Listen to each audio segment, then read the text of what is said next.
When most people hear the name Rolls-Royce, they think of one thing: wealth. The car that billionaires, royals, and world leaders drive. A vehicle so expensive and so exclusive that just being seen near one changes how people look at you. But almost nobody knows the story of the boy who actually built it. He was not born into wealth. He was not educated at a prestigious school. By the time he was 4 years old, his family had already gone bankrupt. By the time he was 9, his father was dead. And by the time he was 10, he was working on the streets of London, selling newspapers just to help his mother survive. That boy grew up to build the most luxurious car brand in history. And this is how he did it.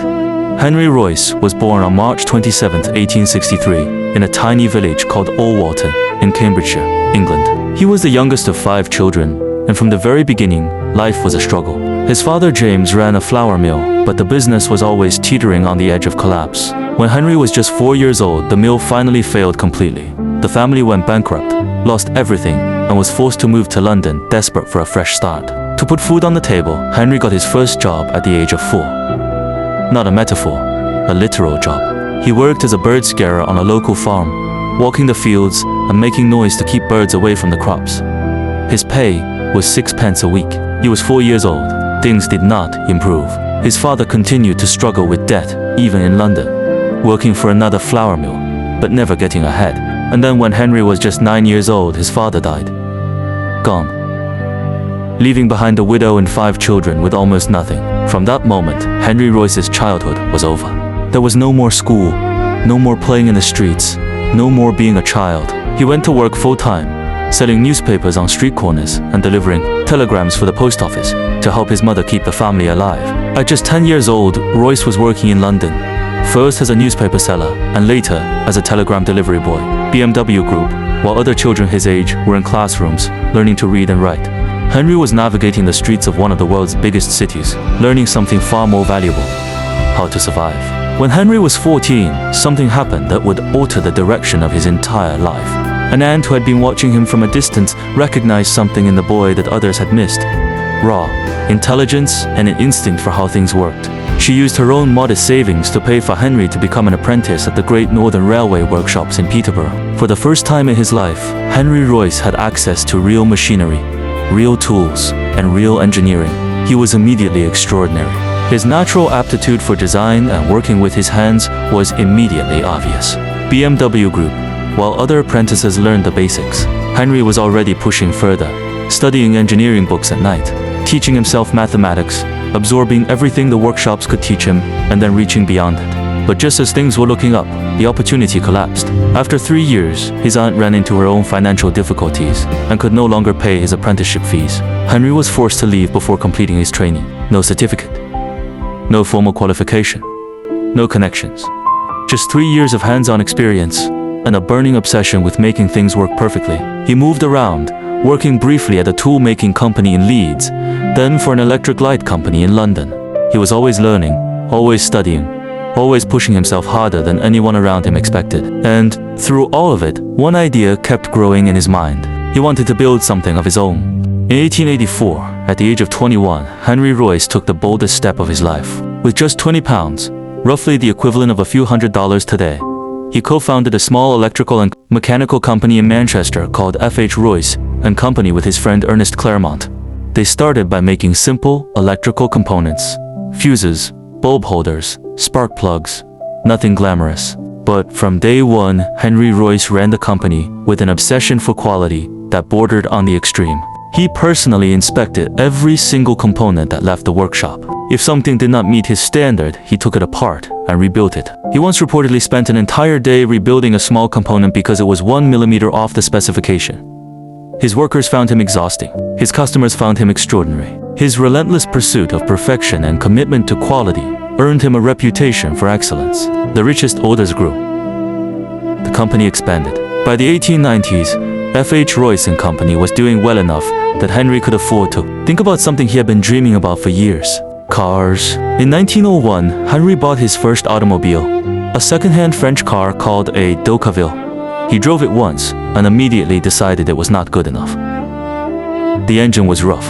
The ride was uncomfortable. The mechanics were sloppy, so he took it apart and rebuilt it from scratch. Over the next 2 years, Henry Royce designed and built his own car engine from the ground up. He worked obsessively, often skipping meals, working through the night, pushing his body to its limits in ways that would eventually destroy his health. But he could not stop. He had a vision of what a car engine could be. Smooth, quiet, reliable, precise, and he would not rest until he had built it. In April 1904, Henry Royce completed his first car. It was a 2-cylinder 10-horsepower vehicle, and it was immediately clear to everyone who drove it that it was something special.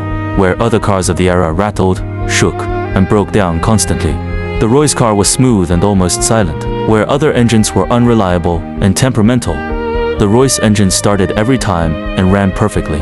Word spread quickly through the small world of British motoring enthusiasts. One of the people who heard about this remarkable new car was a young aristocrat named Charles Rolls.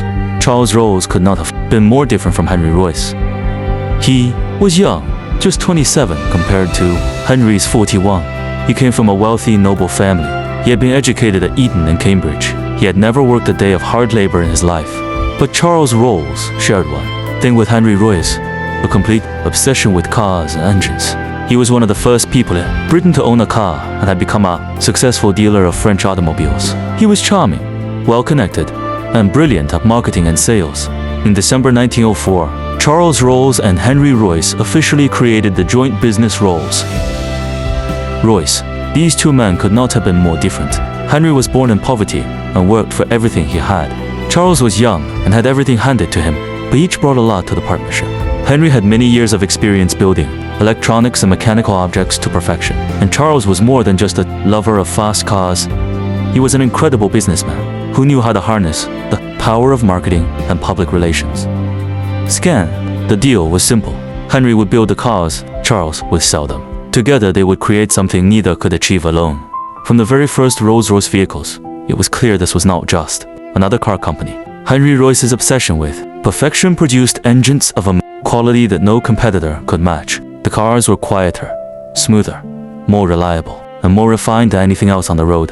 In 1906, they produced a car called the Silver Ghost.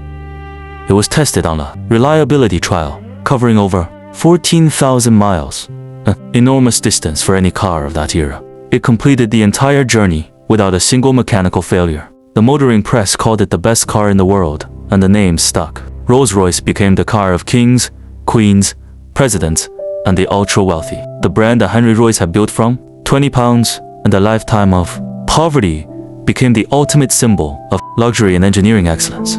But the story does not end there. In 1910, Charles Rolls was killed in a plane crash at the age of just 32, one of the first aviation fatalities in British history. Henry Royce lost his partner and was devastated. But he did not stop. He kept building, kept refining, kept pushing his engineers to be better. When World War I began, Henry Royce turned his engineering genius to aircraft engines. The Rolls-Royce engines he designed powered British fighter planes and were widely regarded as the finest aero engines of the war. Henry Royce worked until his body simply gave out. Decades of skipping meals and overworking had destroyed his health. He spent his final years working from a modified bed and desk because he was too ill to sit upright in a chair for long periods. Even then, he refused to stop designing. He died in 1933 at the age of 70, having never stopped working. Henry Royce started life as a 4-year-old bird scarer, making 6 pence a week. He lost his father at 9. He sold newspapers on London street corners as a child laborer. He taught himself engineering from library books because he could not afford school. He built his first company with £20, and he died having created what the world still calls the best car ever made. His famous maxim, strive for perfection in everything you do, take the best that exists and make it better, still informs and inspires the company's activities today. BMW Group. The next time you see a Rolls-Royce rolling past, remember the newspaper boy who built it. If this story moved you, subscribe, because the next one is just as powerful.